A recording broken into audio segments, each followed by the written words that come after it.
Estamos en la sección de los libros históricos o los escritos, como se le conoce en el judaísmo, y estamos llegando ya al final. O bueno, ya hemos llegado al final en realidad. ¿Okay? El libro de las Crónicas es el último libro que está dentro de la historia, de la historia real del pueblo de Israel. Y después de las Crónicas, Esdras y Nehemías obviamente nos hablan del resto que ocurre posterior al exilio. Y después de Esdras y Nehemías, pues tenemos el famoso libro de Esther, del cual ya hemos hablado y del cual no voy a hablar absolutamente todo lo que hemos hablado, puesto que ya está un estudio grabado específicamente de eso. Este va a ser solamente un tiempo para aprovechar este ciclo de estudios de la Biblia, y para no dejar de mencionar lo relacionado a este libro, que son muchas cosas, hay muchos puntos en contra, pero solamente vamos a usar 7 hoy día, 7 que nos van a ayudar a entender que pues esto es algo finalmente, como lo hemos visto una y otra vez, producto de la tradición rabínica. ¿Okay? Tenemos un pleito, así como lo hizo Yeshua, y así como lo hicieron los apóstoles, así como lo hizo Esteban mismo, siendo un converso, un piadoso, con la tradición rabínica que se opone y que sustituye o que se antepone o que introduce cosas extrañas a la fe. Hemos hablado que hay cosas de la tradición que son sanas, que son correctas, que son aprovechables, que suelen ser, o que Yeshua mismo o que los apóstoles no arremetieron contra ellas. Pero hay cosas de la tradición, lamentablemente, y muchas, que sí han causado, ¿verdad?, apostasía, o que han traído consigo sustitución de la Torah, sustitución de la verdad por una imposición de hombres, una imposición rabínica, especialmente farisea.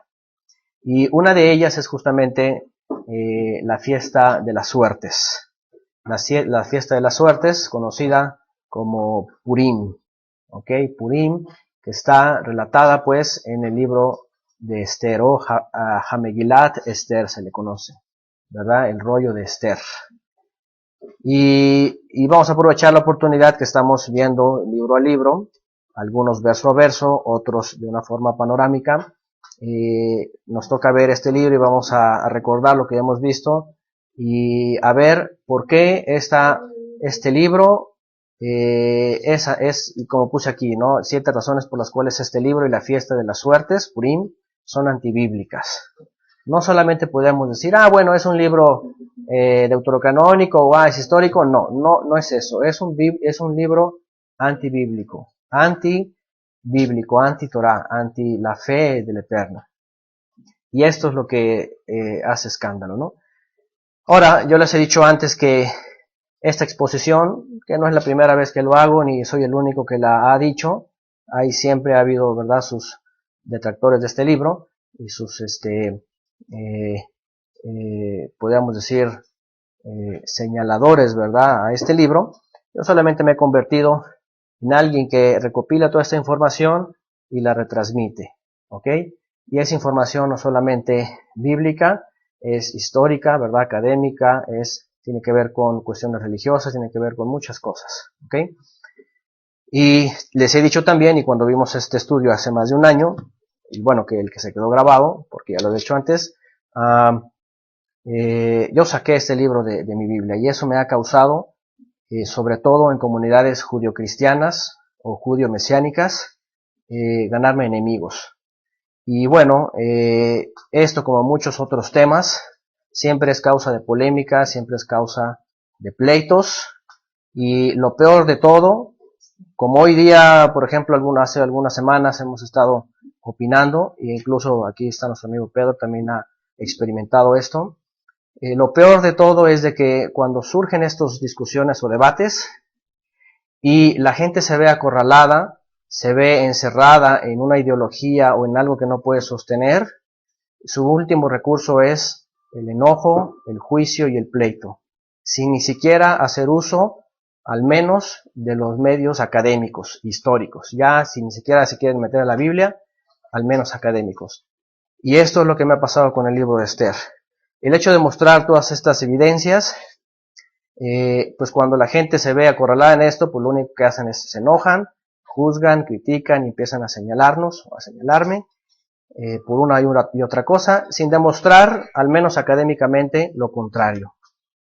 Entonces, este tema puede llegar a ser muy fuerte para algunos, sobre todo para comunidades judío-mesiánicas que están muy apegadas a la tradición rabínica y especialmente a esta fiesta de Purim, porque a todas luces aparece un ataque o parece un ataque a lo que hoy día se conoce como el pueblo de Dios, así le llaman, ¿verdad? El judaísmo. Y evidentemente cualquiera que se ponga a atentar contra este libro, pues se convierte nada más y nada menos que en un Amán, el famoso enemigo de Mardoqueo, ¿verdad? Y bueno, y todo esto simplemente, como les digo, por la falta del análisis de la historia, de los acontecimientos, de los sucesos, de muchas cosas. Entonces, bueno, lo que quiero hacer ahora es mencionar solamente un resumen de muchos puntos, en 7 puntos nada más, de cómo este libro pues no tiene nada que hacer en nuestras Biblias, así de sencillo. No tiene nada que hacer en nuestras Biblias. ¿Okay? Vamos a ver de alguna manera cómo llegó también y cómo es de que está este libro acá. Y bueno, ahí pongo la portada como hoy día se presenta, el rollo de Esther, ya vienen en libritos, viene en hebreo, viene con las vocales, la fonética y la traducción. Y cada año es parte de un recordatorio y de una fiesta que, por cierto, no tiene nada de santo, ¿okay? Que ya lo hemos visto también. Bueno,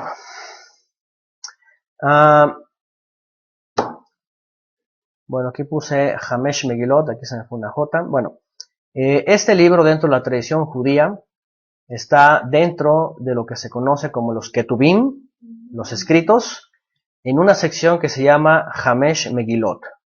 Hamesh Megilot, que son los 5 rollos. La tradición judía hizo un cambio en el canon, el verdadero canon, más adelante lo vamos a ver, y añadió estos libros, ¿verdad? Y los fue poniendo en diferentes momentos del año litúrgico judío para hacer uso de ellos, ¿verdad? Por ejemplo, Shir Hashirim, el Cantar de los Cantares, es un libro que se usa o se lee en Pesaj. El libro, por ejemplo, de Ruth, se lee y se estudia en Shavuot. ¿Okay? El libro de las Lamentaciones del profeta Jeremías se acostumbra a leer en Tisha B'Av, el famoso 9 de Av, cuando fueron destruidos los templos. El libro de Kohelet o Eclesiastés se acostumbra a leer en Sukkot. Y el libro de Esther, obviamente, el 14 de Adar, que es la fiesta de las suertes, Purim. Entonces, estos 5 libros están dentro de el canon que reinventaron los rabinos después de la época de los apóstoles y lo metieron en esto que se conoce como Hamesh Megilot, ¿okay? Los 5 rollos. Y hoy vamos a concentrarnos pues en esta parte de lo que es este libro de Hamesh Megilot. Por cierto, los otros demás libros originalmente no eran parte del canon hebreo, ¿okay? No eran parte del canon. Y eso no quiere decir que los demás también sean antibíblicos. Aquí el asunto en el rollo de Esther es de que tiene algo que no se puede permitir definitivamente. Hay muchos libros que no están en nuestras Biblias, que tampoco son antibíblicos, ¿okay? Pero que son referenciados en la misma Biblia. Ya hemos hablado de ellos, ¿no? Como el libro de Yashar, como el libro de las genealogías de Adán, como el libro de las guerras del Eterno, como el libro de las crónicas del profeta Natán, etcétera, etcétera. Hay muchos rollos que están mencionados aquí. El libro de Enoch, por cierto, y que aunque no están en las Biblias, ¿verdad? No tienen nada antibíblico. Y son usados como referencias históricas y como acontecimientos importantes. El mismo libro, por ejemplo, de los Macabeos, ¿verdad? Que está en lo que se conoce como la Biblia católica. Ese es un libro también que es histórico y que por cierto ese libro, por un detalle cronológico en la historia, lo han dejado fuera, fíjense. Sí, y viendo que Esther tiene muchos problemas cronológicos también y sigue aquí adentro. Entonces, bueno, en el caso de este libro de Esther es porque no solamente no era parte del canon, sino que tiene un mensaje que da mucho de qué hablar. ¿Ok? Bien.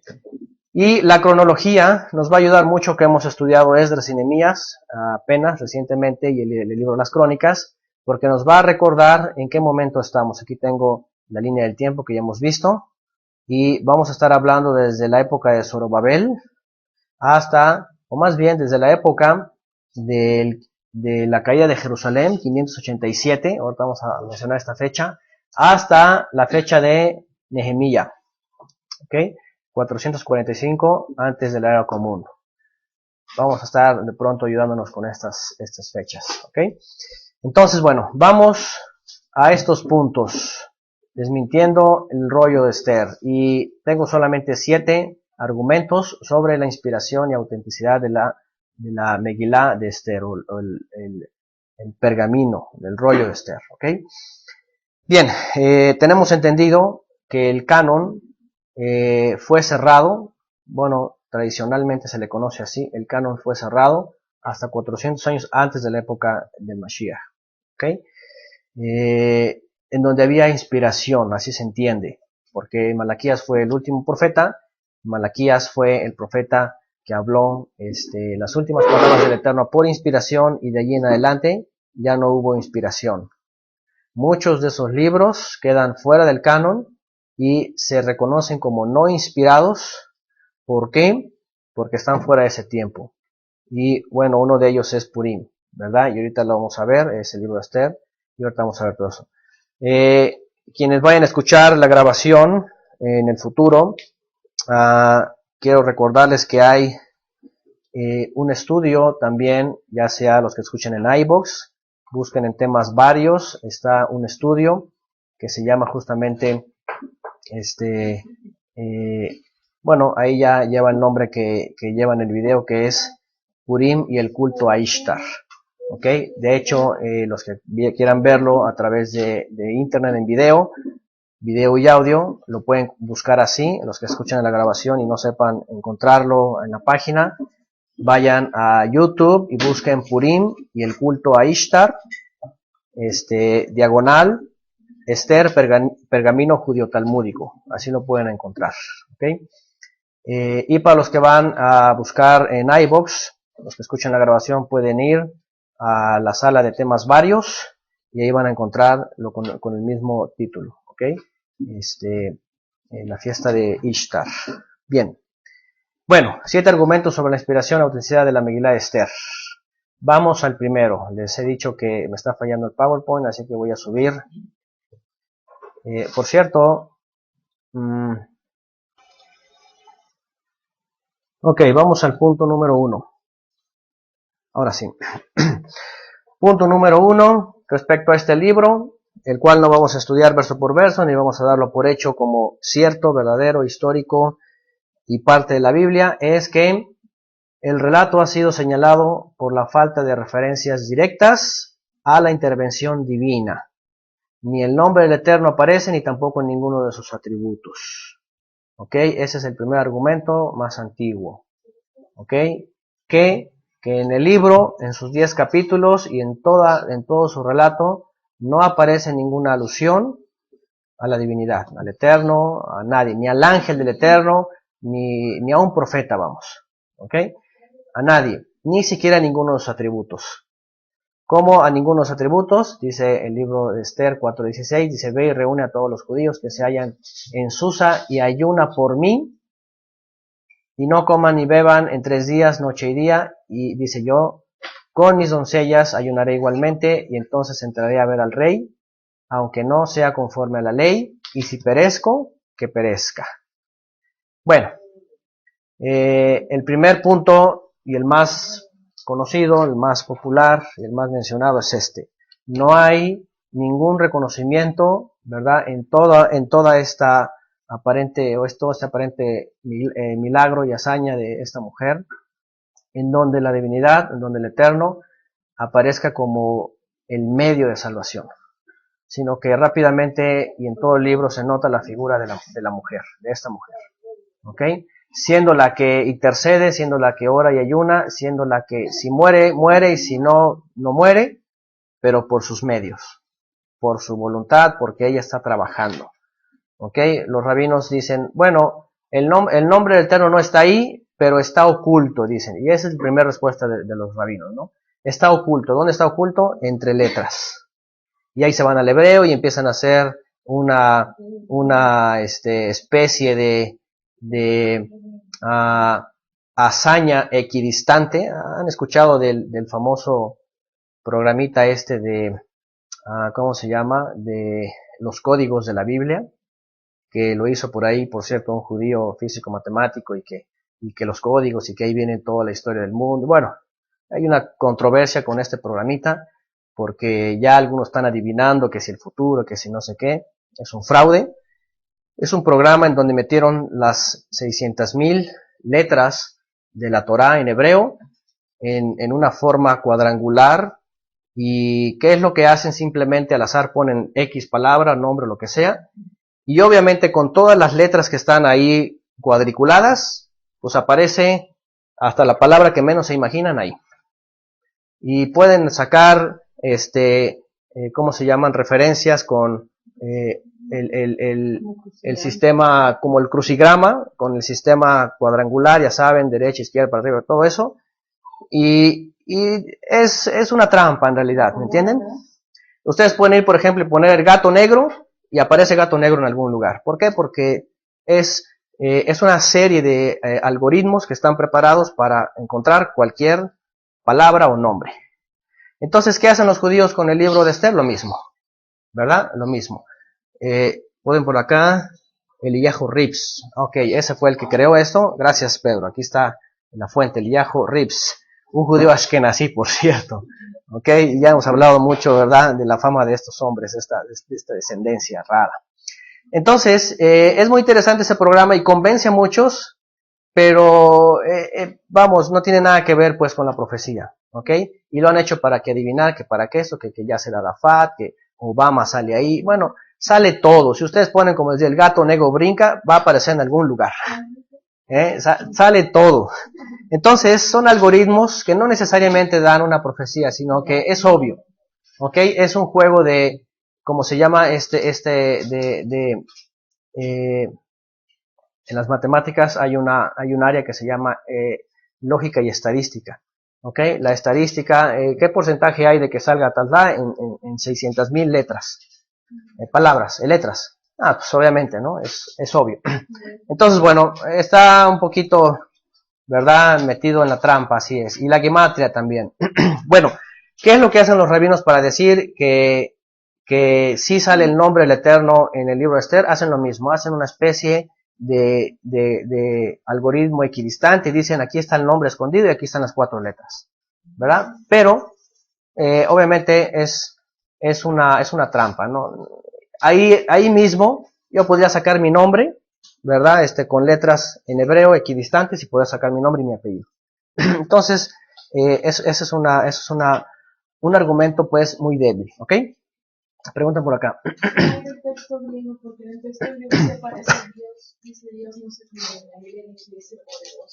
Oh, bueno, la Septuaginta, sí, cuando aparece en el griego en la Septuaginta, acuérdense que la Septuaginta fue una traducción que ya hubo modificaciones. Y entonces, obviamente, en la Septuaginta, pues ya meten el famoso nombre, ¿no? Y todo lo que, vamos, ya está más modificado, mejor modificado a favor de ellos. Ahí está. El mismo libro en la Biblia popular dice que hay un comentario, dice que tiene muchas añadiduras. ¿Ok? Ahorita vamos a hablar un poquito respecto a cuándo se escribió y cuáles son sus referencias. Bueno, entonces, número 1, en el relato no aparece ni el Eterno ni ninguno de sus atributos. No dice la reina Esther, porque si le llaman, no dice por la misericordia del Eterno, o por el favor, o por la ayuda, nada, ni refiere nada, ni nada de nada. Ni el nombre ni los atributos. Simplemente, ella es la figura salvadora. ¿Ok? Número 2. Vamos a el punto número 2. Punto número 2. El relato está fuera Es más, lo voy a pegar acá para que lo podamos leer juntos. Esto va a estar más efectivo. Ahí está. Ahí está, aquí lo voy a poner para que lo podamos leer juntos. Punto número 2. El relato está fuera de la cronología bíblica histórica. La tradición refiere que el Mardoqueo que aparece en Nehemías, eso lo vimos también, capítulo 7 del 6 al 7, es el mismo que el del relato, o obviamente el libro Esther, lo cual traería la siguiente conclusión. Ojo con esto.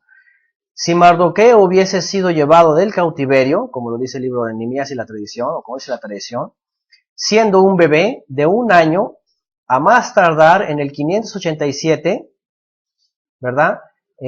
Con el regreso, o más bien, y regresó él con Zorobabel en el 526, primero debió haberse vuelto al cautiverio, a Susa, en donde se suscitaron los eventos, y regresado por segunda vez del exilio, por lo menos en época de Esdras, en el 458. Lo que significaría que Mardoqueo habría tenido 130 años y Esther por lo menos 90 años, lo que no concuerda porque el relato dice que era una joven doncella. Ahora bien, si hubiera regresado con Nehemías, habría tenido Mardoqueo al menos 150 años y Esther 110 años, lo cual es mucho menos probable.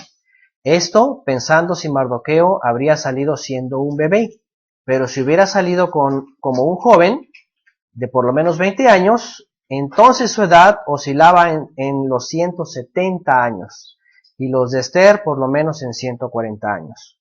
¿Ok? Bien, la tradición judía se basa en la autenticidad de Mardoqueo al citar el libro de Nehemías capítulo 7 del 6 al 7 en donde dice que los que regresaron con Zorobabel viene un Mardoqueo. ¿Se acuerdan que lo vimos? Ahí dice que regresó un Mardoqueo. Y la tradición judía dice, aquí está, ese es Mardoqueo, el mismo del libro de Esther. Sin embargo, ese trae este problema. Si Mardoqueo hubiera regresado con Zorobabel, quiere decir que, dice el libro de Nehemías, que todos ellos fueron llevados al exilio. Es de suponerse entonces que Mardoqueo fue llevado al exilio desde la época cuando fue destruido el templo. Y eso que estoy citando el 587, no estoy citando el 592 cuando fue Jeconías, ni el 605 cuando se fue Daniel. Fíjense, ahí está, ¿qué les parece? En la versión popular dice que fue en la época de Jeconías. Entonces, súmele al 587, 92, 593, fíjense. Entonces, súmele todavía otros 8 años al menos. Y estamos hablando todavía de más años, fíjense. Y eso si se fue como bebé. Es decir, sí, del 587 al 593, no, son 6 años. ¿Ok? Ahora, esto si se fue como bebé, es decir, si ese Mardoqueo del cual habla Nehemías se fue llevado al exilio siendo un bebé. ¿Ok? Hasta la época justamente de los acontecimientos supuestos del libro de Esther, en la época de Esdras y Nehemías, este hombre que fue en el 458, ya este hombre tendría al menos 130 años. Y Esther al menos 90 años, lo cual no coincide. No coincide, porque obviamente el libro dice que ellos eran primos. Bueno, ahí hay una controversia en la traducción también, en la tradición. Unos dicen que era primos, otros dicen que era su sobrina, ¿verdad? Que fue dejada ella para cuidarla. Entonces, ya estamos viendo un problema, ¿ok? Ya estamos viendo un problema. Ok, ponen por acá, él era también uno de los cautivos, quien Nabucodonosor, el rey de Babel, se llevó desde Jerusalén con Jehoiakim. Fíjense, ahí está, gracias Hadassah por este dato. Ahí está un comentario, vean, era de los cautivos que se fue con Joaquín. Y Joaquín se fue en el 593, si no mal, no, 597 creo. A ver si alguien tiene exacto el año. Entonces, auméntele más de 6 años a esta cantidad. Entonces, ya nos metemos en un problema, ¿ok? Bueno, el punto número 2, pues, es este. El relato del libro de Esther está en problemas con la cronología bíblica histórica. ¿Ok? Ahora, si ustedes van a las fuentes talmúdicas, van a ver que hay una controversia en los años. Que cuando es de Esdras, que cuando Nehemías, que cuando Zorobabel, todo eso, y no se acoplan a la historia escrita, a la historia, a los anales de la historia. ¿Por qué? Porque los rabinos están forzando los años, moviendo de tal manera que el libro de Esther encaje. Y no encaja. Obviamente no encaja. ¿Ok? Bien, ese es el punto número 2. Punto número 3. Bien, se los voy a copiar también porque no se ha podido subir. Punto número 3. El relato registra a uno de los reyes persas llamado Ahasverosh. Este es el mismo Asuero, según el libro de Esther 1.1 y según Esdras 4.6, el cual es Jerjes I, hijo de Darío, el cual, según la historia y las crónicas de los persas y el historiador Heródoto, tuvo su esposa llamada Ametris, hija de Ótanes, no llamada Basti, ni mucho menos la habría divorciado, ni tampoco nunca concertó un concurso de belleza para elegir nueva esposa. Las crónicas de los persas y este historiador Heródoto, que fue contemporáneo, fue muy cercano a su época, nunca registró lo que registra el libro de Esther respecto a Asuero, a Ahasverosh, que es Jerjes I, hijo de Darío. Nunca registró un divorcio, nunca registró que su esposa se llamaba Basti, nunca registró que hizo un concurso de belleza para tener una nueva esposa, nunca registró nada de eso. En las crónicas de los persas no hay nada de eso, en la historia no hay nada de eso, de tal manera que no coincide. ¿Ok? Y vean lo que dice Esther 2.8, sucedió pues cuando se divulgó el mandamiento y decreto del rey, y había reunido a muchas doncellas en Susa, residencia real, a cargo de Hegai. Esther también fue llevada a la casa del rey, y cuidado de Hegai, guarda de las mujeres. Ahora, si esto hubiera ocurrido, Esther hubiera tenido al menos, por lo menos 90 años. Imagínense Esther ahí con todas las doncellas. Ok, aquí hay un dato más. Ahasverosh reinó 467-425 antes de la quien los doctos modernos creen que es Jerjes I. Ahí está. Gracias por el dato. Jerjes I, Ahasverosh. Es que aquí Hadassah puso una cita, que Ahasverosh reinó desde el 465 al 425, antes del era común. Hagan las cuentas desde la salida de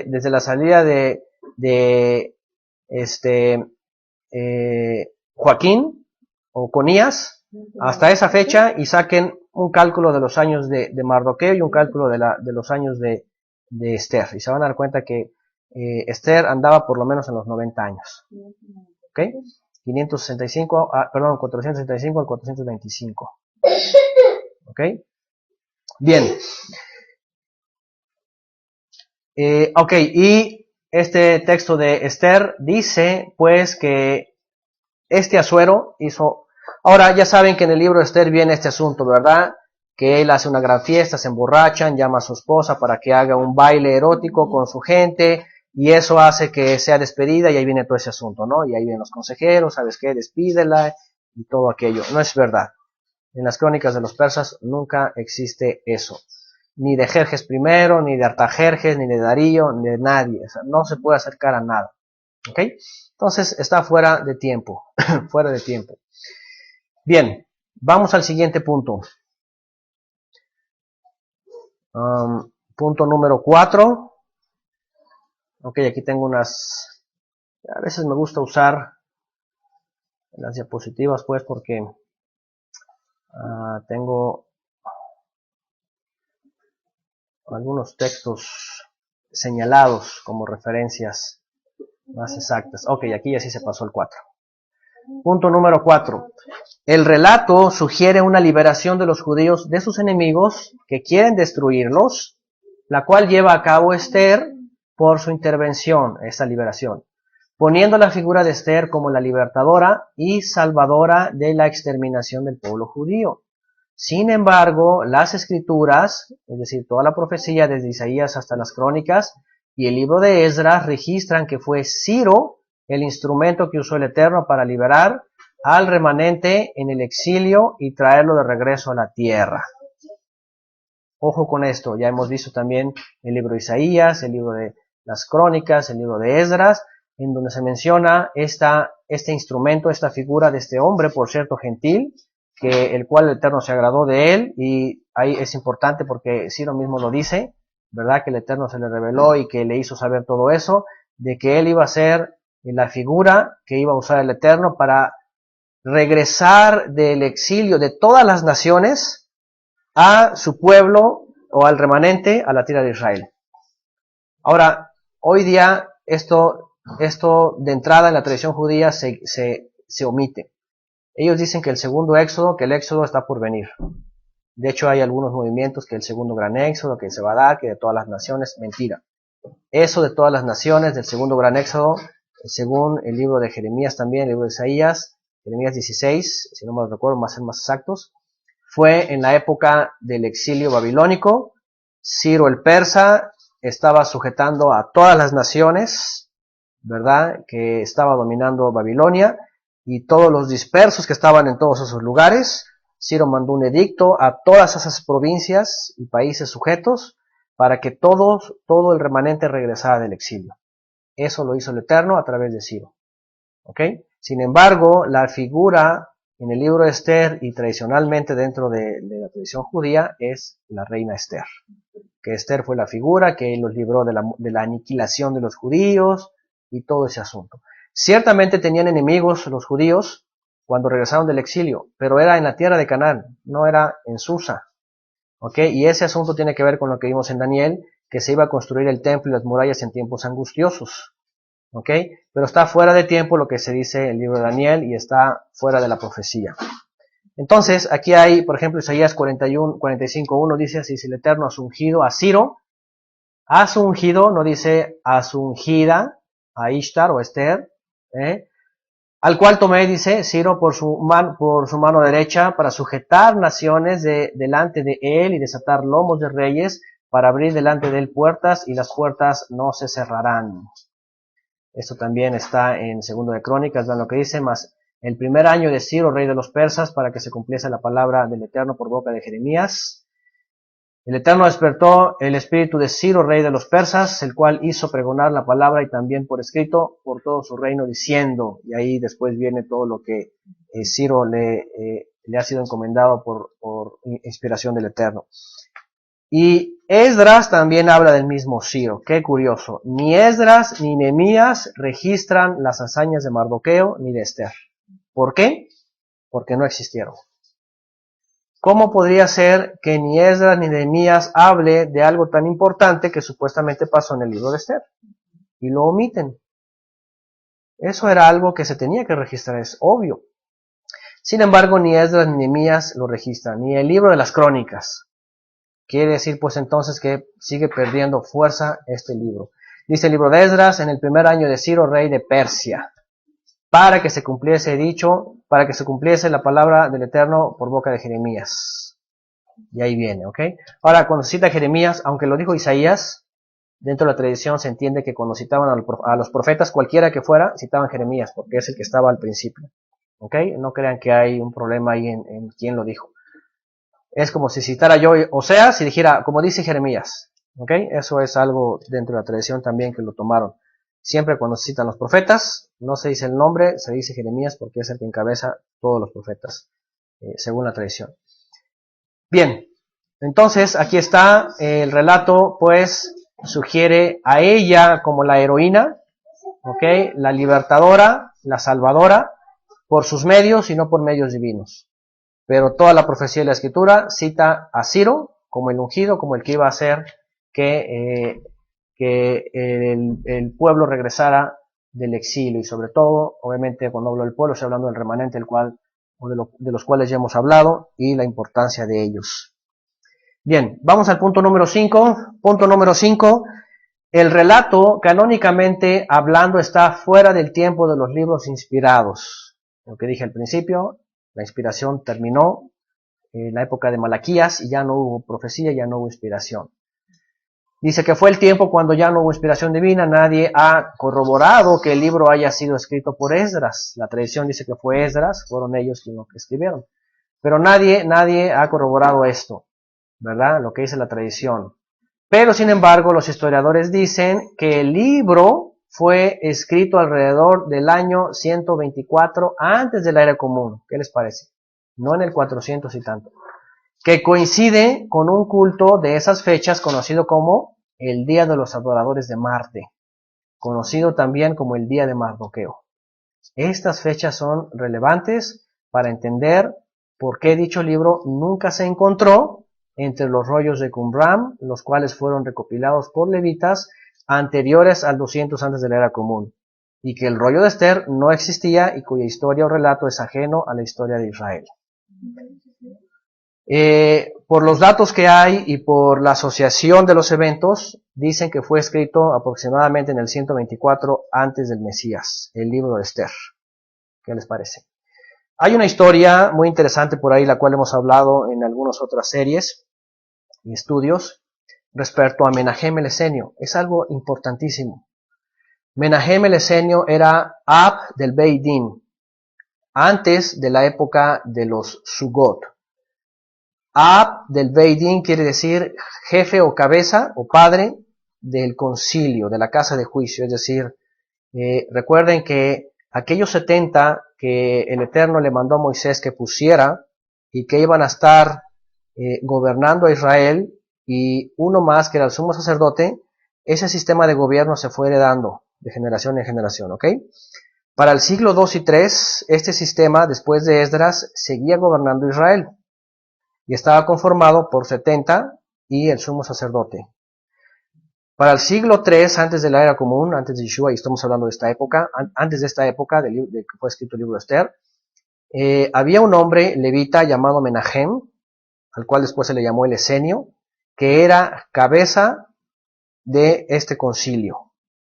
Y cuando empieza a ver la corrupción que empieza a haber dentro del liderazgo en Israel, por los rabinos que ya estaban empezando a emerger, los rabinos empiezan a emerger creando yeshivot, escuelas de estudio y de interpretación de Torah, y ahí es donde empieza el asunto de las 12 casas. Para el siglo I ya viene la casa de Gilel, la casa de Shammai y todo ese asunto. Para esa época, Menahem el Esenio, que es un levita, se deslinda, por cierto, del liderazgo judío, que ya se estaba corrompiendo, y agarra a un montón de levitas que estaban sirviendo en el santuario, y se van al desierto.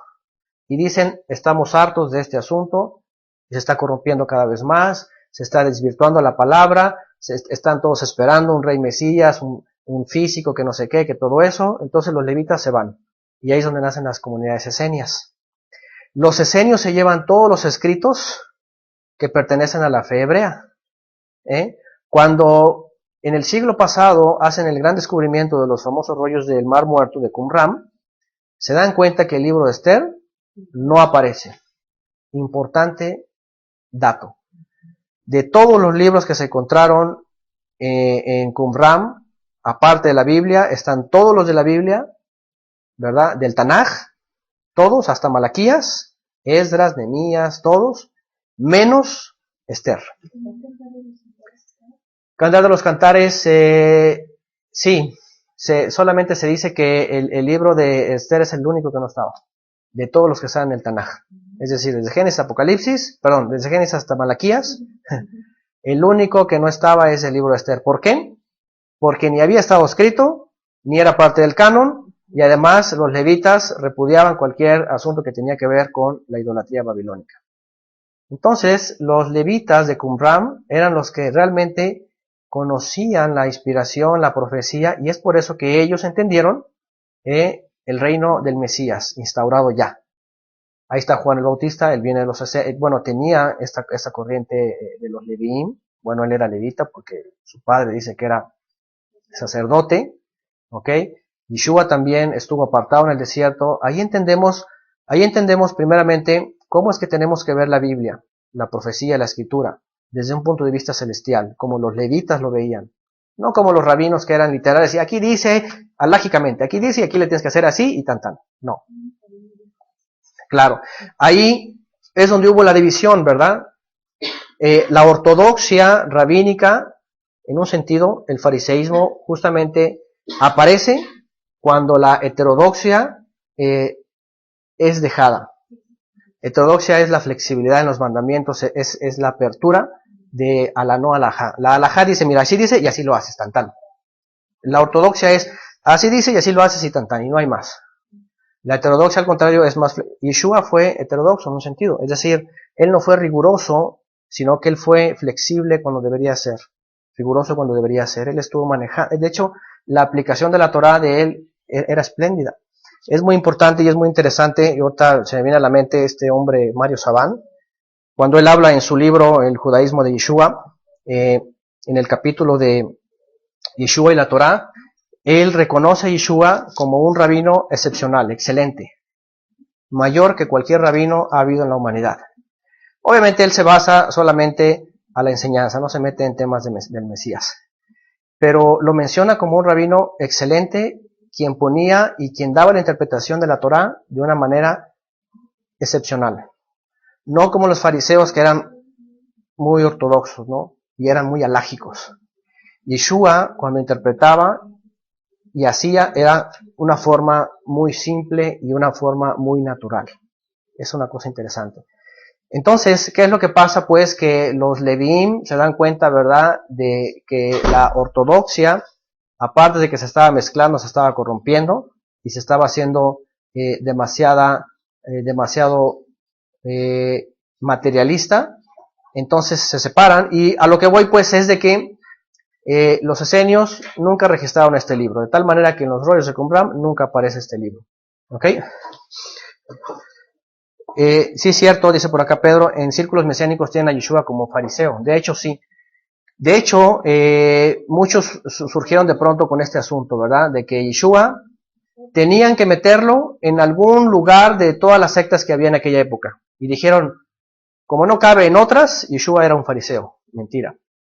Yeshua nunca creció ni fue instruido por ninguna escuela farisaica.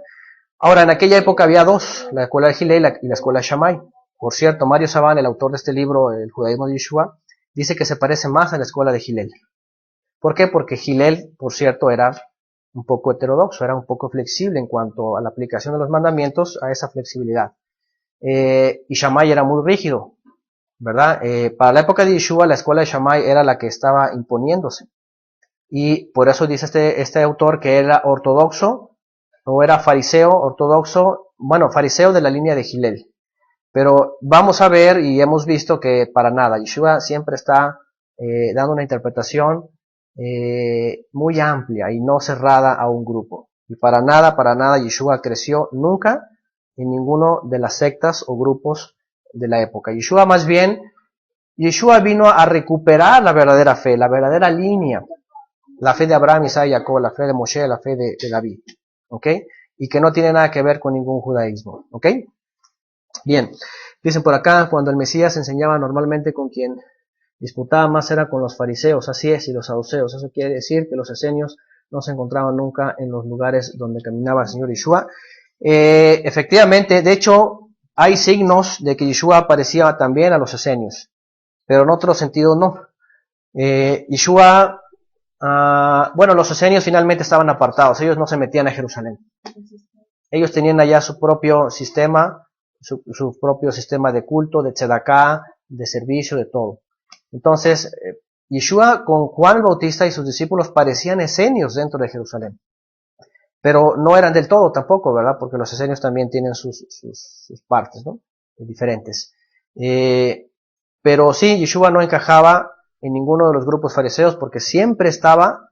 Ahora, ojo con esto, hemos dicho que actualmente se está diciendo que Yeshua debatía con los rabinos, porque esa era la forma rabínica. Y cuando le llamaban rabí, era un fariseo. Pero, cuando vamos a las escrituras, Yeshua no está debatiendo.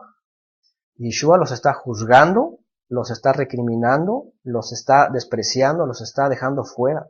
Yeshua los está exhortando y los está juzgando. Nunca vemos un debate. Es muy natural, ¿verdad?, dentro de los círculos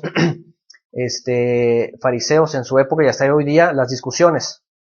Pero Yeshua a veces discutía, pero la mayoría de las veces los estaba recriminando, ¿verdad?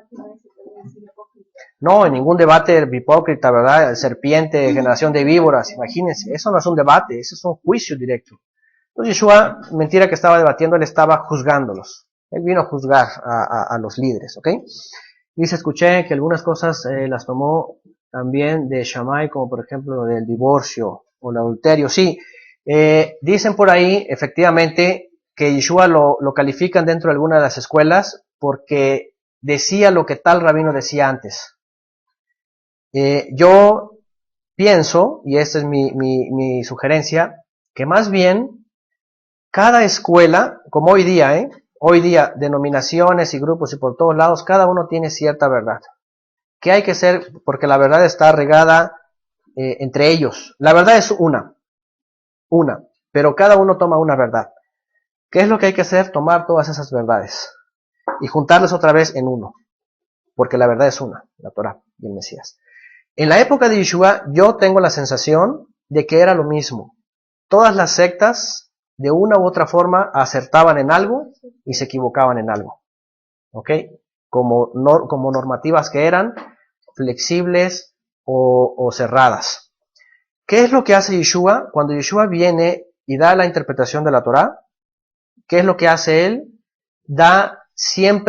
Él siempre da en el, ahora sí que como dice la raíz de la palabra, ¿verdad? Da la flecha en el, ¿cómo dice? Yará es, se me olvidó la raíz de Torah, que es dar en el blanco. Yeshua siempre daba en el blanco. Y esto, cuando daba en el blanco, de pronto se parecía a Gilel, de pronto se parecía a Shammai, de pronto se parecía a los asenios, de pronto se parecía a uno, de pronto se parecía a varios. Y entonces decían, a ver, ¿este dónde es? ¿De qué es? A ver, dice esto, de aquel, dice, ¿de dónde era? Pues cuando Yeshua daba al blanco, algunos habían dado al blanco y querían asociarlo, pero no lo podían asociar. ¿Por qué? Porque Yeshua, claro, tenía él toda la verdad y los otros en otras cosas se contradecían. ¿Qué tal? En otras cosas se contradecían. ¿Ok? Dice, por acá en este libro están los libros que no están. Ok.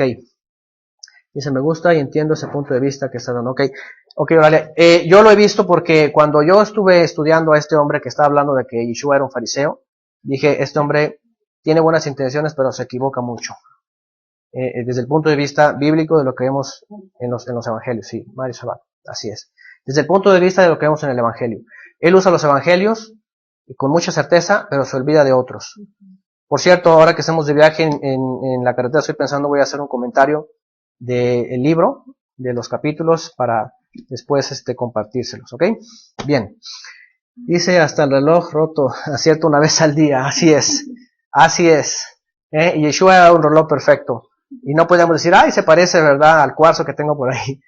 Será así, exactamente, es justamente el punto, ¿verdad? Es la idea, la ilustración correcta, pero muy bien. Entonces, bueno, finalmente regresamos, es un paréntesis que abrimos, que finalmente pues es bueno, ¿no? Regresamos al punto, punto 5, nunca se encontraron en los rollos del Mar Muerto el libro de Esther, de tal manera que no tiene nada que ver, ¿verdad? Y tampoco fue contemplado, los levitas nunca lo contemplaron, ¿ok? Nunca lo contemplaron y pues está afuera. Vamos al siguiente punto, punto número 6, vamos a ver que se cargue por acá. Punto número 6. Este libro nunca fue parte del canon hebreo que consistía en 24 rollos, los cuales son, la Torá eran 5 rollos, los profetas eran 17 rollos, y los escritos era uno. Recuerden que cuando vimos el libro de Josué, Jueces y Samuel, todos eran un solo rollo, ¿verdad? Bueno, ya después añadieron hasta Nehemías, que era un solo rollo. En la Septuaginta los dividieron. Pero los que tuvimos, los escritos, eran Josué, Jueces y Samuel, para la época de David. ¿Ok? Y los salmos, ¿ok? Con eso, hasta la época de Yeshua, esos eran los escritos, o eso era el canon. De hecho, Lucas 24:14, Yeshua ahí habla de estos tres, ¿ok? En la Torá, en los escritos y en los salmos, ¿ok? Esto siempre fue parte del canon, 24 rollos en totales. 5 de la Torá, 17 de los profetas, 1 de los escritos, desde Josué hasta Samuel, sin contar la historia de Ruth, y el libro de los Salmos. ¿Okay? Hasta la época de Yeshua, dice, y posterior. Hasta que por orden rabínica en el concilio de Yavné, entre los años 95 al 100, los fariseos lo agregaron por una conspiración mayoritaria para continuación de la tradición judía por orden explícita de la misma Esther, que ordenó que su fiesta fuera recordada y festejada, Esther 9:32, añadiendo entonces esta fecha dentro del año litúrgico con una fiesta carnavalesca en donde el vino y la embriaguez son los requisitos del festejo, además de cantidad importante de ceremonias y tradiciones sincretistas, mezcladas de diferentes cultos. Bueno, eso es importante y eso está registrado en las crónicas, en las memorias de los judíos. Después de la destrucción del templo, se hace una concentración de judíos en Yavné, ahí donde surgen, ¿verdad? Después las figuras de Akiva, el famoso Akiva, Rabí Akiva, Rabí Eliezer, Rabí, así se les llama, así se les conoce, Shimón, Bar Yochai, no, Shimón, Bar Kokhba, el que después declararon el Mesías por asuntos políticos y todo aquello. Bueno, ellos se reúnen en Yavné. Yavné es una ciudad al noroeste de Israel hoy día, casi cerca al mar, el Mediterráneo, y ahí se reúnen todos los líderes después de la destrucción del templo, empiezan, ¿verdad?, a recuperar todo lo que han perdido, y ahí ellos crean su propio canon, toman estos 24 y empiezan a agregar los que ellos creen que también deben de estar. Obviamente muchos quedaron fuera, que deberían de estar, y muchos han estado dentro, que son buenos. Pero ahí los fariseos, que en esa época habían ya tomado de renombre, y más que fama, poder.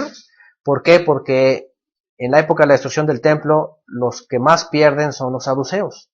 Los dos poderes que gobernaban Israel en aquella época eran fariseos y saduceos.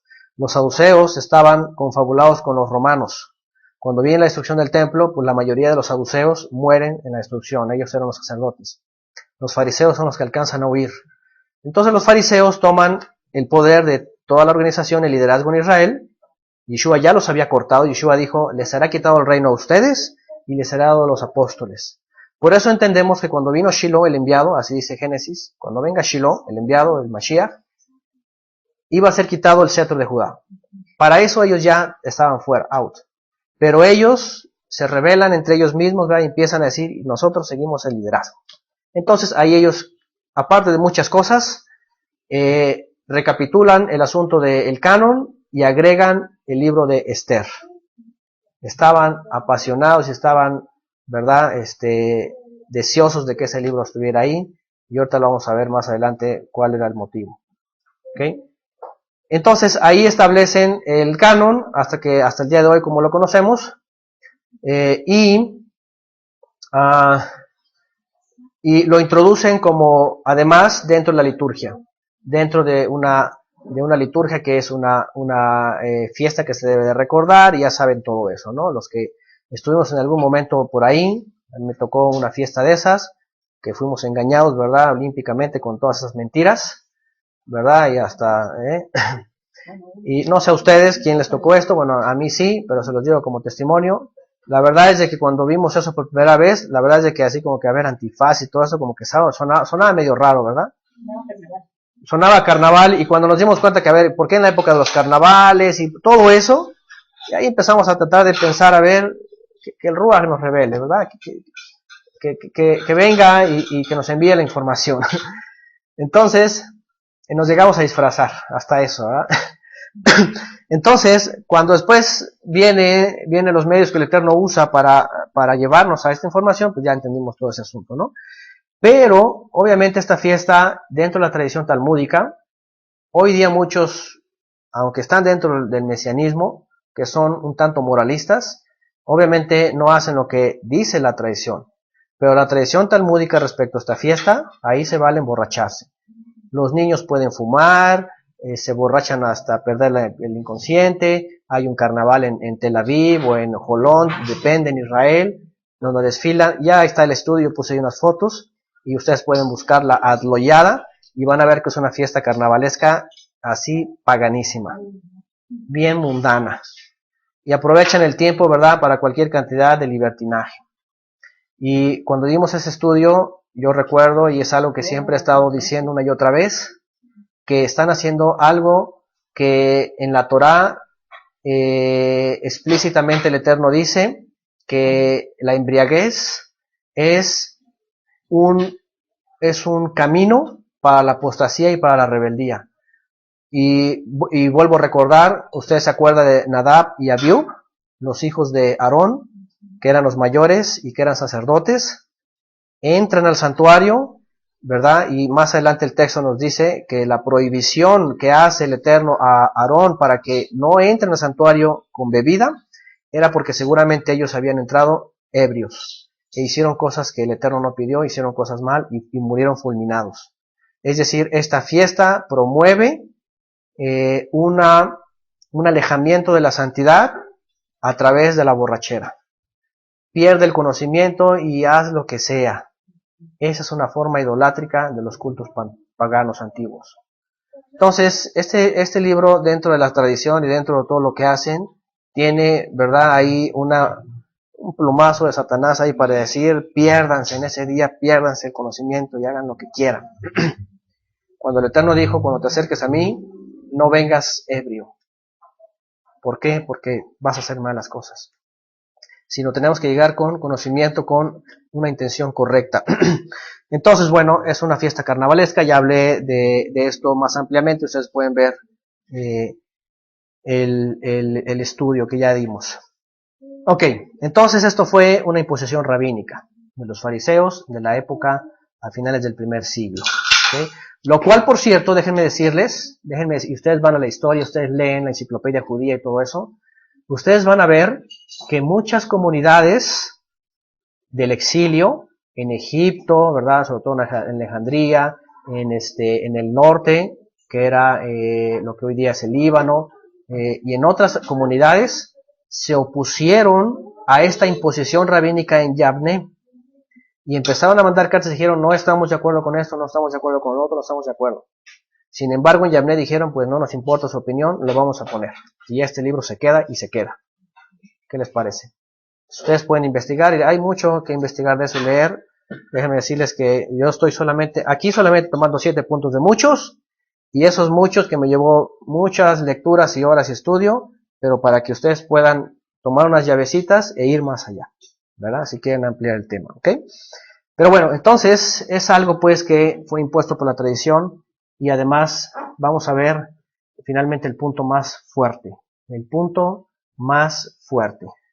que detrás de todo este asunto carnavalesco, de libertinaje, de liturgia, de tradición, hay un culto pagano muy antiguo. Y este es el número 7. Número 7, y para finalizar, la historia de las religiones y la misma enciclopedia judía, así como otras fuentes serias, develan que toda la historia del relato del libro de Esther es una analogía y relato contundentemente similar, si no es que el mismo, yo diría que el mismo, a la historia dentro de la mitología sumeria y babilónica de la victoria de la diosa Ishtar y el dios de la guerra Marduk contra sus enemigos Mashti y Hamán, para ser reconocidos por el gran Anu, dios del cielo, sumerio, en las crónicas de los dioses Enli y Enki, hijos de Anu. Ishtar ha sido la diosa venerada por toda la humanidad pagana y cuyas analogías las vemos en todas las culturas y religiones con diferentes nombres, como Inanna, Semiramis, Astarte, Astoret, Venus, Afrodita, etcétera, etcétera, etcétera.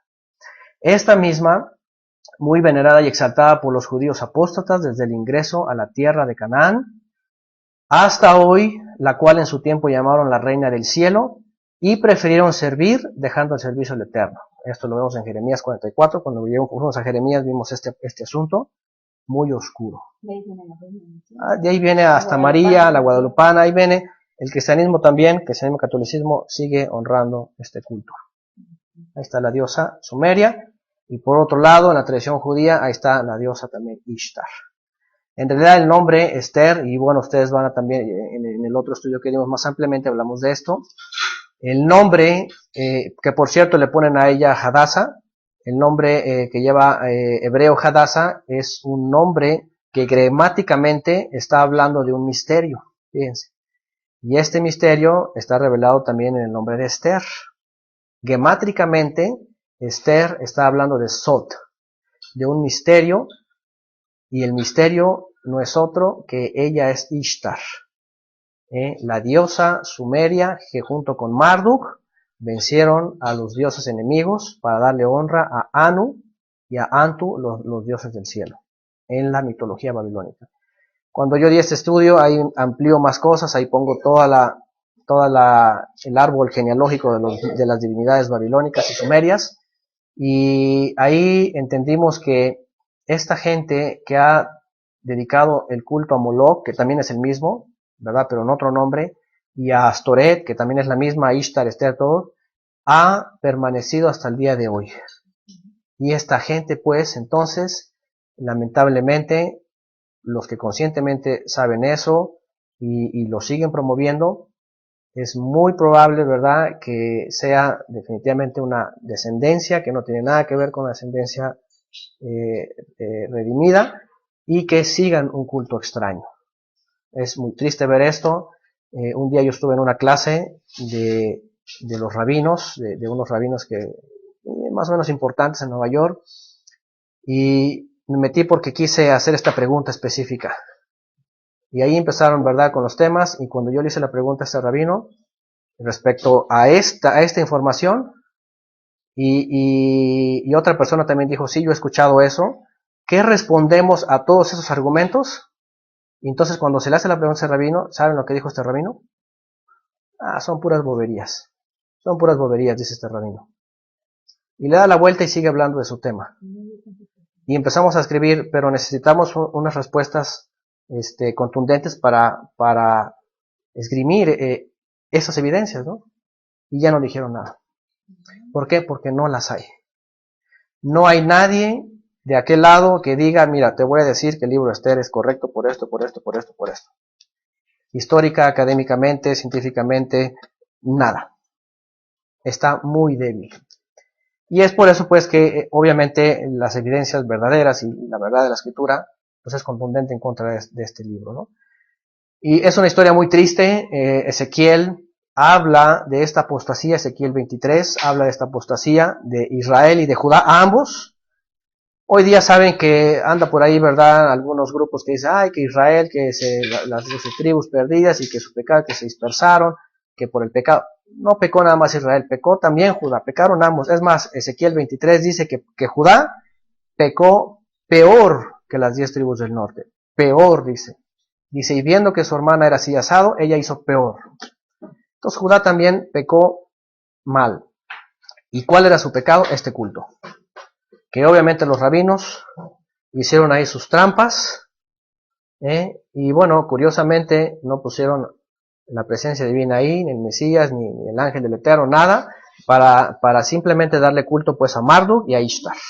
Ese es su honra a sus dioses antiguos, ¿verdad? Moloch y Astarte, Marduk y e Ishtar, Bel o Baal, y como quieran, llámenle muchos nombres, pero él es el mismo. Entonces, pues, aquí vemos todo este problema, ¿verdad?, que viene acarreando este libro.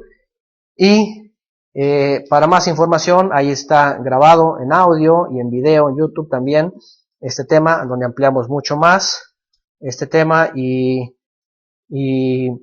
pues lanzamos a todas las personas que estén interesadas a reconsiderar el tema de Purim, el tema del libro de Esther, y que puedan tomar cada uno sus propias decisiones y conclusiones respecto a esta información.